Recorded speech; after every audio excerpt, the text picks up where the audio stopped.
Amén. Gracias al Señor. Que no solamente cantamos, lo alabamos a Él, sino que también podemos compartir la palabra. Amén.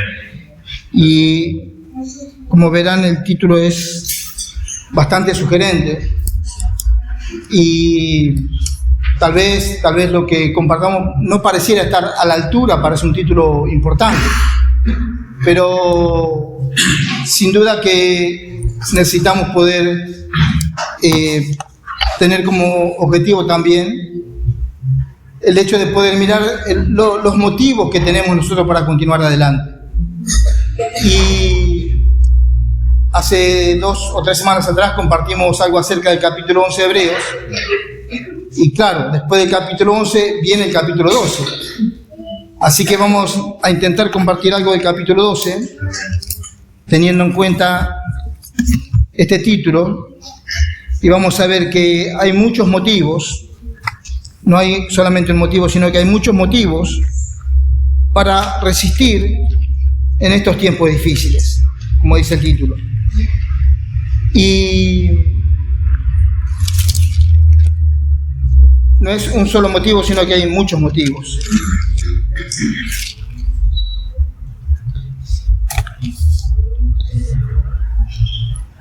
Creo que hay 18 ejemplos, podría decir, o ejemplos tomados de 18 casos, de 18 personas en el capítulo 11, y que el capítulo 12 nos lleva a poder aplicar los ejemplos que tenemos de esos 18 personas, 18 personajes en el capítulo 11. Y justamente esto es la carga del escritor de Hebreos, y nos pone todo el ejemplo de todas estas personas del capítulo 11 para que nosotros podamos poder aplicarlas a nuestra vida. Hay un versículo que voy a leer de lo que ya hemos compartido del capítulo 11, y dije que hay tal vez 18 personajes de los que habla el escritor, pero dice también en el capítulo 32 del capítulo 11, después que él habló ya de varios, dice: ¿y qué más digo? Porque el tiempo me faltaría contando de Gedeón, de Barak, de Sansón, de Jefté, de David, así como de Samuel y de los profetas. Esto es, hermanos, que él le dio muchos ejemplos de personas que por fe pudieron avanzar en este camino y pudieron resistir a los tiempos difíciles. Pero todos esos ejemplos son también para nosotros. Y como dije, no solamente nos habló de algunos ejemplos, sino que también nos dice que todavía podría seguir hablando de más ejemplos y de más personas para alentarnos. Y ustedes saben, si nosotros tenemos más o menos una idea general del libro de Hebreos, entendemos que no fue una carta escrita a hermanos recientemente convertidos, sino que estos hermanos ya traían cierto tiempo de ser cristianos, y evidentemente eran hermanos que judíos, salieron de la religión judía, se convirtieron al Señor Jesús, y ya hacía cierto tiempo, porque sabemos, hemos hablado, capítulo 5 habla, que les dice: después de tanto tiempo debieran ser ya maestros. Entonces esto nos muestra que estas personas a las que fue dirigida la carta no eran personas nuevas, no eran creyentes nuevos, sino ya con un cierto tiempo de cristianos. Incluso les habla de lo que ellos ya habían atravesado, tiempos complicados de persecución. Hablamos la semana anterior que habían perdido sus bienes, lo habían sufrido con gozo, hablando que habían tenido experiencias con el Señor, en las cuales tal vez sufrieron mucho, pero a su vez eso los llevaba a estar más cerca también del Señor. Entonces, por otra parte, hermanos, teniendo en cuenta que lo que tomamos hoy es el libro de Hebreos, yo quisiera hacer un brevísimo resumen de lo que en realidad fue el pueblo de Israel o el pueblo judío cuando salió de Egipto. Y nosotros, si leemos el capítulo 33 de Números, vamos a encontrar la frase repetitiva, podría decir, en el caso cuando habla salieron de tal lugar y acamparon en tal lugar, y salieron, y vamos a encontrar esa palabra, salieron. Ellos continuamente estaban saliendo. Pero esto no es una palabra solamente que se repite, sino que de la misma manera nosotros también necesitamos continuamente salir de todas nuestras cosas. Necesitamos salir de experiencias que pasamos para poder entrar en otras experiencias en las cuales el Señor nos quiere enseñar nuevas lecciones. Y también es evidente que todas las experiencias, toda la jornada del pueblo de Israel fueron lecciones para ellos. El Señor les estaba enseñando, los estaba entrenando, los estaba ejercitando, y ellos iban de jornada en jornada saliendo de un lugar y llegando a otro. Pero no solamente ellos salían de un lugar, sino que también llegaban a otro lugar. En algún momento, si nosotros vemos el camino que ellos hicieron, el mapa, en algún momento pareciera que hay un retroceso, pareciera. Pero aunque parezca que ellos vuelven atrás en ese camino, estoy hablando del camino físico en el mapa, de todas maneras, aunque parezca un retroceso, de todas maneras, aún en esa experiencia el Señor les estaba enseñando. Porque el propósito del Señor era llevarlos a la tierra prometida, llevarlos a la tierra de Canaán. Y todo el camino que ellos hicieron fue pensando llegar a la tierra de Canaán. Entonces, todo lo que el Señor les enseñó, todo lo que ellos experimentaron, era sencillamente para llevarlos a la buena tierra. Así sucede exactamente lo mismo con nosotros. A veces puede parecer que estamos retrocediendo a nuestros ojos naturales o a los ojos naturales de alguien. Pero en su propósito, el Señor todavía utiliza las experiencias que a nosotros nos parecen dificultades, problemáticas. Aún todas esas situaciones, el Señor las utiliza para que nosotros podamos seguir avanzando. Entonces, vamos a notar que en el libro de Hebreos que vamos a compartir, pasaron por experiencias muy difíciles, pero permitidas, por supuesto, por el Señor, para que ellos pudieran continuar, pudieran aprender y pudieran avanzar en este camino. Y eso es justamente el deseo, la voluntad de Dios, su propósito, que nosotros podamos seguir avanzando. A pesar de las dificultades que atravesamos, que vemos, que tenemos, que experimentamos, que nos parecen difíciles en algunos casos, que no entendemos tal vez, pero a pesar de todo eso, Dios utiliza todas las cosas para que nosotros podamos seguir avanzando. Amén. Entonces, vamos a entrar en capítulo 12 de Hebreos. Vamos a leer completo hasta el capítulo 12, vamos a leer hasta el versículo 13. Por tanto, nosotros también, teniendo en derredor nuestro tan grande nube de testigos, despojémonos de todo peso y del pecado que nos asedia, y corramos con paciencia la carrera que tenemos por delante, puesto los ojos en Jesús, el autor y consumador de la fe, el cual por el gozo puesto delante de él sufrió la cruz, menospreciando el oprobio, y se sentó a la diestra del trono de Dios.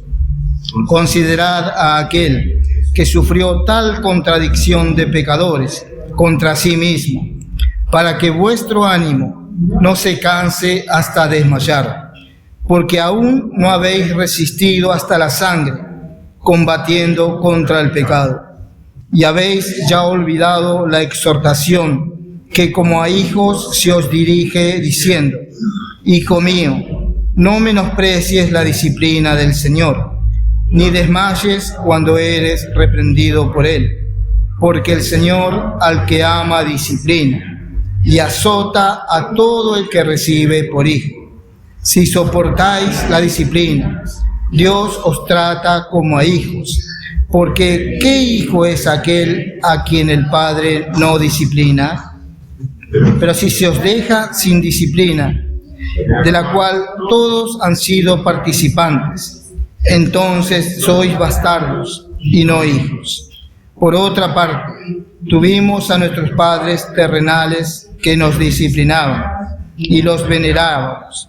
¿Por qué no obedeceremos mucho mejor al Padre de los Espíritus y viviremos?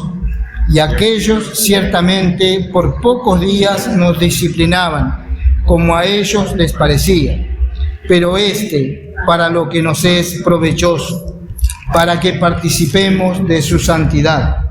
Es verdad que ninguna disciplina al presente parece ser causa de gozo, sino de tristeza, pero después da fruto apacible de justicia a los que han sido, a los que en ella han sido ejercitados. Por lo cual, levantad las manos caídas y las rodillas paralizadas, y haced sendas derechas para vuestros pies, para que lo cojo no se salga del camino, sino que sea sanado. Amén. Y también tengo que decir que toda la intención, toda la carga, todo el deseo del escritor a los hebreos era que ellos sean alentados.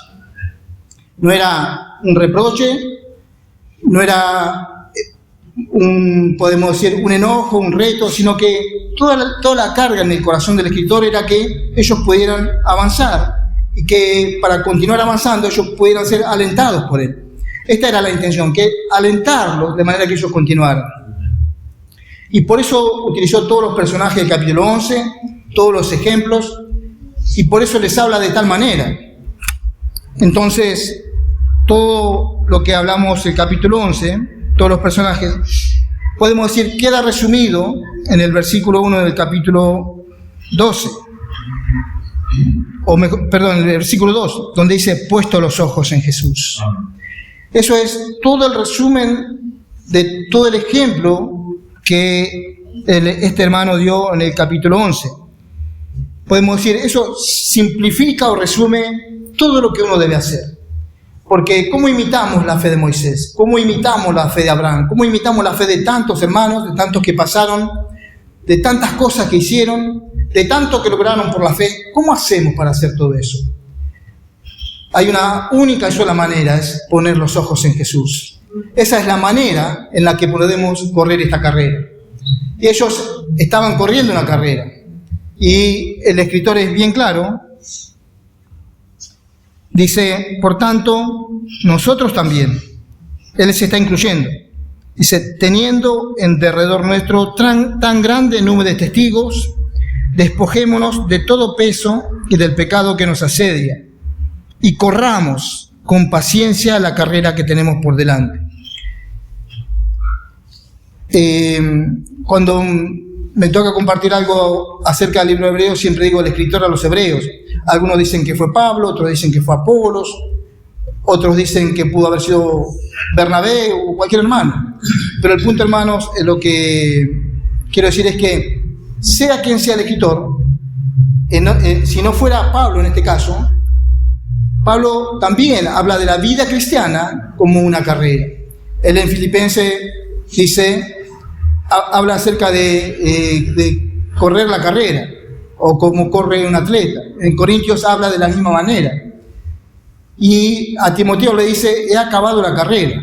Quiero decir, él muestra la vida cristiana como una carrera. Esto es, si vivimos la vida cristiana, estamos corriendo una carrera. Pero esta carrera tiene algo que es muy particular, y es una carrera que se corre con paciencia. Tal vez no sé si es tan sencillo entender que alguien corre con paciencia, porque cuando uno corre daría la imagen, el cuadro de que está apurado o que es algo que se tiene que hacer con urgencia. Pero la carrera cristiana es algo que se corre con paciencia, porque uno tiene que saber a dónde se dirige. Y por otra parte, tiene que ir asegurándose a medida que corre de que va a llegar a la meta. El caso del testimonio de Pablo es, he corrido la carrera, he guardado la fe, y eso es decir, llegué a la meta, él llegó, logró el premio.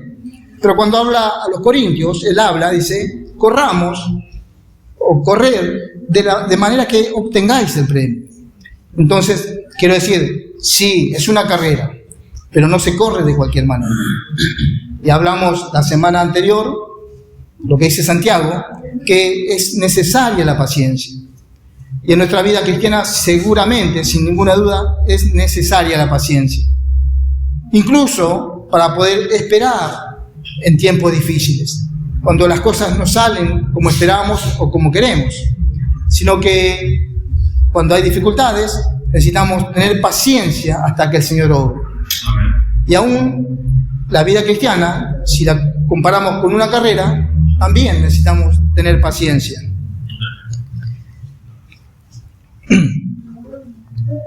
Dice, teniendo en derredor nuestro tan grande nube de testigos. En cuanto a esto, también hay muchas interpretaciones, diría, y para algunos la grande nube de testigos a la que se refiere el escritor es los personajes del capítulo 11. Para otros son esas personas más todos los ángeles que hay.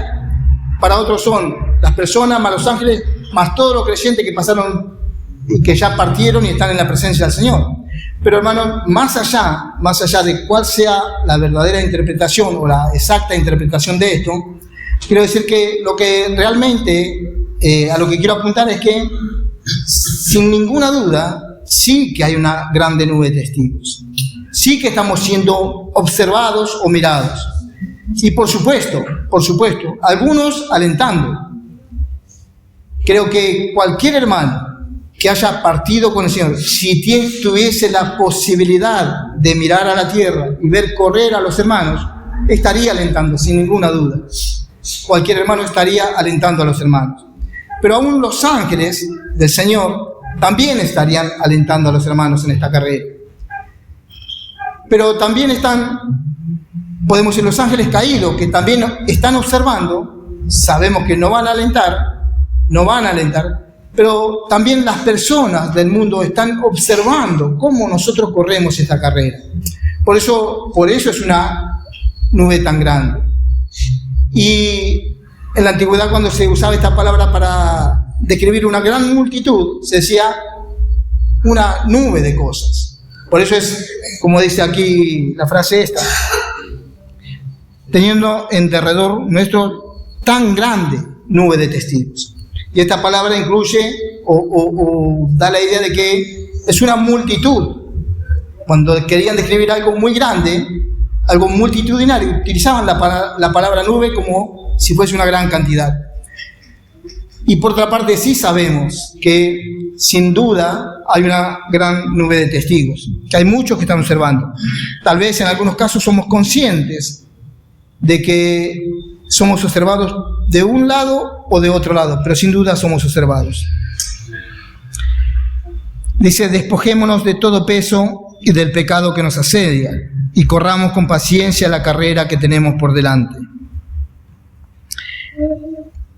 Y así cantábamos recién, no mirando para acá, no mirando para allá, despojándonos de todo lo que está a nuestro alrededor, de todo aquello que quiere impedirnos correr esta carrera con libertad, en el sentido, sin tener sobrepesos, sin tener cargas que nos hagan lentos o difíciles para correr, sino que necesitamos despojarnos de todo peso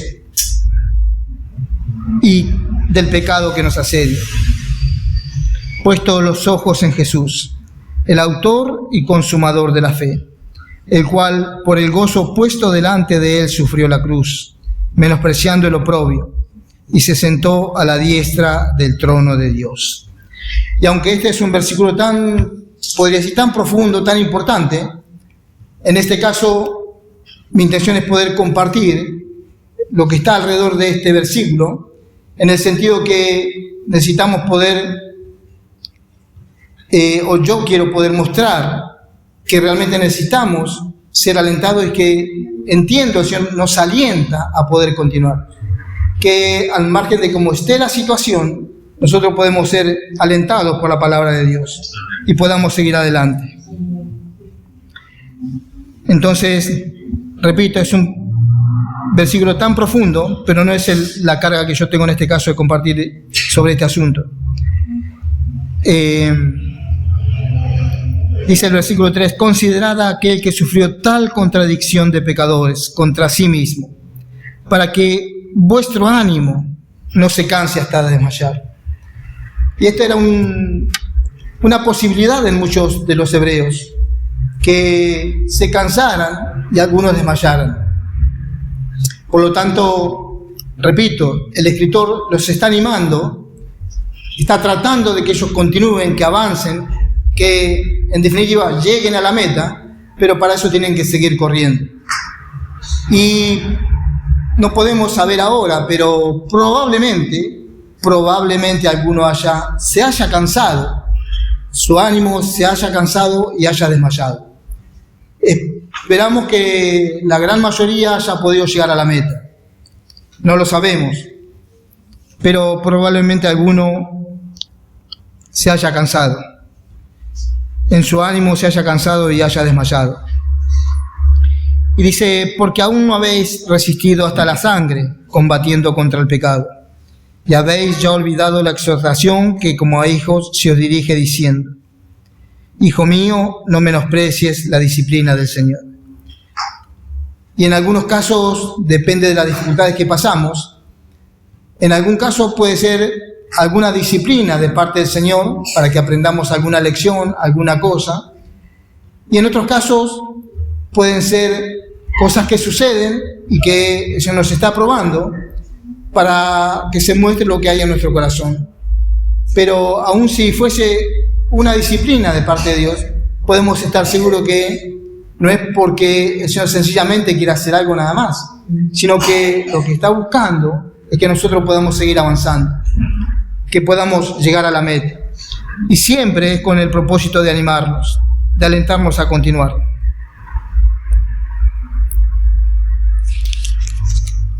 Leemos hasta el versículo 12, para tener el contexto completo. Pero diría, versículo que para mí, por lo menos en este compartir, es el que yo quiero tal vez enfatizar, es el versículo 2 y el versículo 13.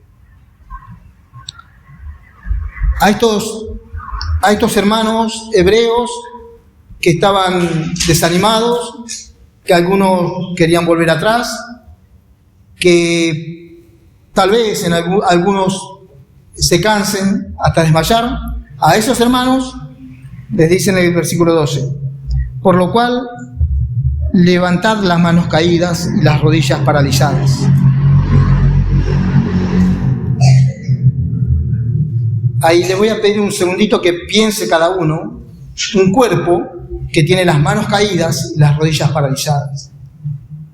No soy muy práctico para hacer este tipo de cosas, pero yo me imagino a alguien que está así, ¿no? Las manos caídas es algo que pareciera que tira todo el cuerpo hacia abajo.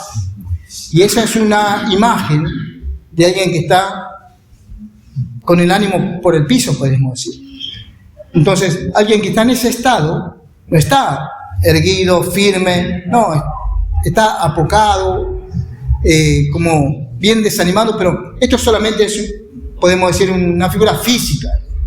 Pero la persona está así en su interior, porque la realidad siempre es espiritual. Pero digo, el escritor acá está usando miembros físicos de un cuerpo físico para tratar de mostrar una realidad espiritual. Que así como vemos un cuerpo que tiene las manos caídas, las rodillas paralizadas, es un cuerpo que está completamente desanimado, como si no tuviese ánimo. Y por otra parte quiero decir también que siempre las manos son figura de algo, así como las rodillas, así como los pies. Y en Timoteo dice, vamos a leer,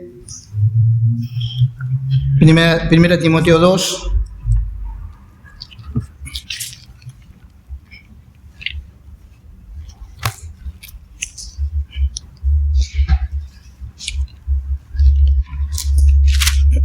Vamos a leer el versículo 1 y el versículo 8.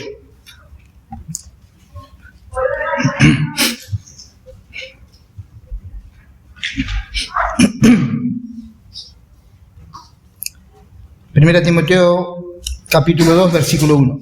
Exhorto ante todo a que se hagan rogativas, oraciones, peticiones y acciones de gracias por todos los hombres. Ahora el 8. Quiero pues que los hombres oren en todo lugar, levantando manos santas sin ira ni contienda. Levantar manos santas es figura de una persona que ora, o podemos decir es figura de alguien que está orando. Incluso hasta podría decir de alguien que está bendiciendo. Y las manos son figura de oración. ¿Se acuerdan cuando en el Antiguo Testamento Moisés oraba y le sostenía las manos? ¿Se acuerdan? Bueno, mientras él tenía las manos levantadas, el pueblo prevalecía. Cuando sus manos caían, el pueblo estaba siendo derrotado. Por lo tanto, eso nos muestra que las manos caídas es falta de oración, ¿no? De alguien que tiene manos caídas. Quiero decir, hermanos, con esto, que puede ser que tengamos desánimo por muchísimas razones, distintos motivos, distintas razones, pero hay una manera también de poder salir de todo lo que es desánimo, sea cual sea el motivo. Y la manera es mirando al Señor y acercándonos al Señor en oración. Con esto estoy diciendo, si yo en algún momento estoy desanimado, o me ven desanimado, o me encuentro desanimado, es evidente que estoy flaco de llevar mi carga delante del Señor en oración. Pero las personas que son fuertes en oración, que llevan todo al Señor en oración, nunca van a tener las manos caídas, sino que sus manos van a estar siempre levantadas, porque eso es sinónimo de oración. Pero también las rodillas también son sinónimo de oración, porque creo que la figura más fuerte de alguien que está orando es alguien arrodillado delante de Dios. Entonces, esto nos está mostrando que hay una parte que es muy importante de nuestra vida cristiana, de la carrera del cristiano, que es la vida de oración. No podría decir yo tengo una vida de oración, pero sí sé que la voluntad de Dios es que cada uno de nosotros seamos personas que tengamos una vida de oración fuerte. Si esto es así, no vamos a ser personas que nos desanimamos. No van a estar nuestras manos caídas ni nuestras rodillas paralizadas, sino que vamos a estar firmes, como dice Efesios capítulo 6, firmes, y Efesios 6, del 10 al 18, habla acerca del cuerpo, de la armadura del cuerpo, pero también habla acerca de la oración, de la oración por los hermanos y la oración en general por el cuerpo. Entonces, alguien que está firme es alguien que tiene una vida de oración apropiada. Yo dije alguna vez, lo repito, pero cada tanto compartimos. Cada vez que Dios obró, cada vez que Dios, pudo hacer alguna obra o algo entre los hermanos, fue cuando los hermanos, estoy hablando de la historia de la iglesia, podría hasta incluir lo que fue el Antiguo Testamento, pero por lo menos la historia de la iglesia, cuando hubo algún avivamiento, fue por hermanos que empezaron a orar y a pedir y a reclamar, a clamar también delante de Dios, que Dios hiciera algo. Pero no eran hermanos de una manera liviana ni sin carga. Eran hermanos que se ponían a orar porque esa era su necesidad. Oraban porque necesitaban tal cosa. Entonces, mucho de eso tiene que ver con nuestra propia vida. Y diría, en general, si alguien es un hermano o una hermana de oración, entonces creo no le va a llegar nunca el desánimo. Y por otra parte, Dios le va a abrir el camino para que Dios pueda orar. Con esto también quiero decir, cuando Dios hace algo, no, porque llore, no, Dios hace por misericordia, porque Él quiere obrar. Pero sí, por el otro lado es necesario que nosotros oremos. Pero tampoco cuando oramos y Dios hace, pensar que Dios hizo porque yo ore, como si yo lograra algo. ¿Se entiende la diferencia? Entonces, es muy importante que podamos alcanzar a tener una vida de oración. Y repito, no estoy hablando así porque yo crea que la tengo, no. Yo también soy flaco y podría decir, no alcanzo ese objetivo, pero yo sé que es así. Entonces, dije, tanto las manos como las rodillas son figuras de alguien que ha orado. Quiero leer un versículo más de lo anterior, capítulo 10 de Hebreos.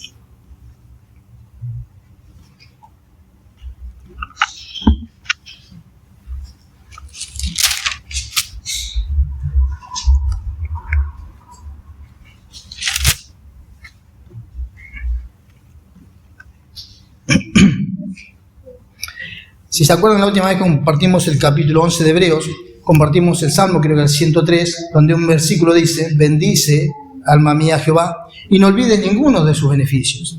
Está diciendo, no solamente que el alma bendiga, sino que recuerde, que no olvide ninguno de los beneficios que Dios le hizo. Y aquí quiero leer en Hebreos 10, versículo 32, el escritor le dice, pero traed a la memoria los días pasados, en los cuales, después de haber sido iluminado, tuvisteis gran combate de padecimientos. Y después continúa hablándoles, vamos a leer hasta el 34, así se entiende mejor. Por una parte, ciertamente con vituperios y tribulaciones fuisteis hechos espectáculo, y por otra, llegasteis a ser compañeros de los que estaban en una situación semejante, porque de los presos también os compadecisteis, y el despojo de vuestros bienes sufristeis con gozo, sabiendo que tenéis en vosotros una mejor y perdurable herencia en los cielos. No perdáis, pues, vuestra confianza, que tiene grande galardón.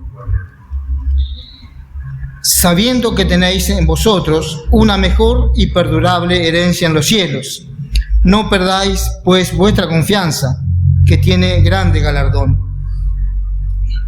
Y aquí también el escritor llama a los hebreos a que se acuerden de las cosas pasadas, que traigan a la memoria, que recuerden lo que les había pasado. Y sin duda, cuando ellos pasaron lo que pasaron, aunque podemos decir sufrieron y perdieron sus bienes, no perdieron el gozo del Señor. Porque, como dice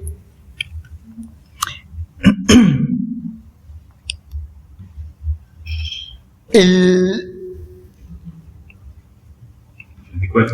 34, el despojo de vuestros bienes sufristeis con gozo. El Señor los consoló. Sí, perdieron sus bienes, fueron perseguidos, pero el Señor estuvo ahí. El Señor siguió siendo fiel, los consoló y ellos pudieron mantener el gozo del Señor. No perdieron el gozo porque perdieron los bienes. Entonces les está diciendo, recuerden que en cada experiencia que tuvieron, por amarga que fuese, siempre el Señor estuvo consolándolos. El Señor siempre fue fiel. Por lo tanto, los alienta y les dice, no perdáis pues vuestra confianza.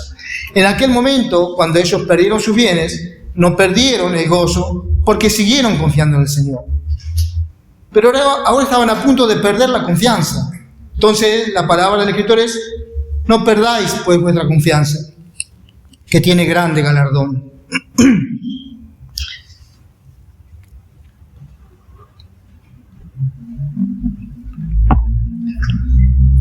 Ahora vamos a volver a Hebreos 12:12. Y como ustedes también deben tener ahí,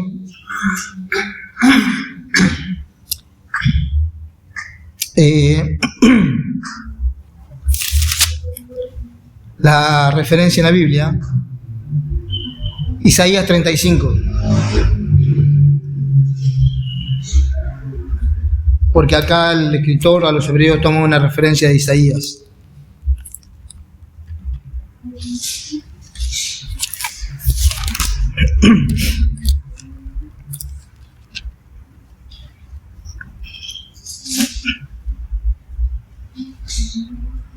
(35:3) dice: fortalecer de las manos cansadas, afirmar las rodillas endebles.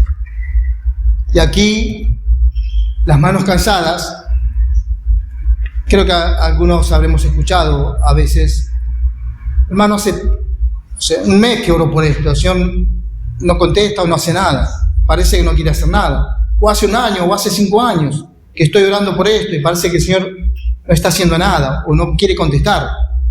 Bueno, esas son manos cansadas.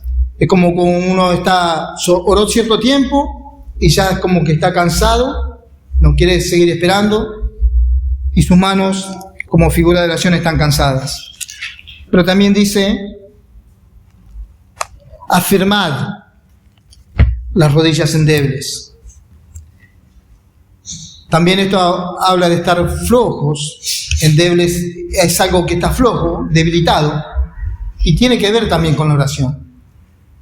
Por eso, si bien sabemos, nosotros tenemos que mirar al Señor, sin ninguna duda, nuestros ojos en el Señor. Pero ¿cómo ponemos nuestros ojos en el Señor? Si no es yendo a Él con oración, con ruego, con las peticiones necesarias, para todas las cosas, por todo lo que podemos ver en general.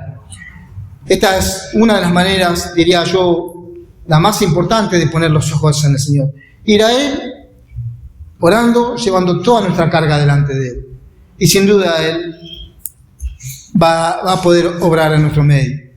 Pero gracias al Señor por lo que es el libro hebreo, por el escritor, por la manera que los alienta, y porque podemos ver tantos ejemplos de los que están escritos, y conocemos otros que no están escritos, no están registrados, pero sabemos cuántos hermanos han continuado adelante, a pesar de que han tenido cosas dificilísimas que atravesar. Sin embargo, siguieron avanzando. Y gracias al Señor también, que el Señor siempre los sustentó. Que más allá de lo difícil que sea la situación, el Señor sigue siendo fiel. Amén. Gracias al Señor. Esta es la confianza que nosotros no tenemos que perder. Que el Señor siempre está. Él sigue siendo fiel. Amén.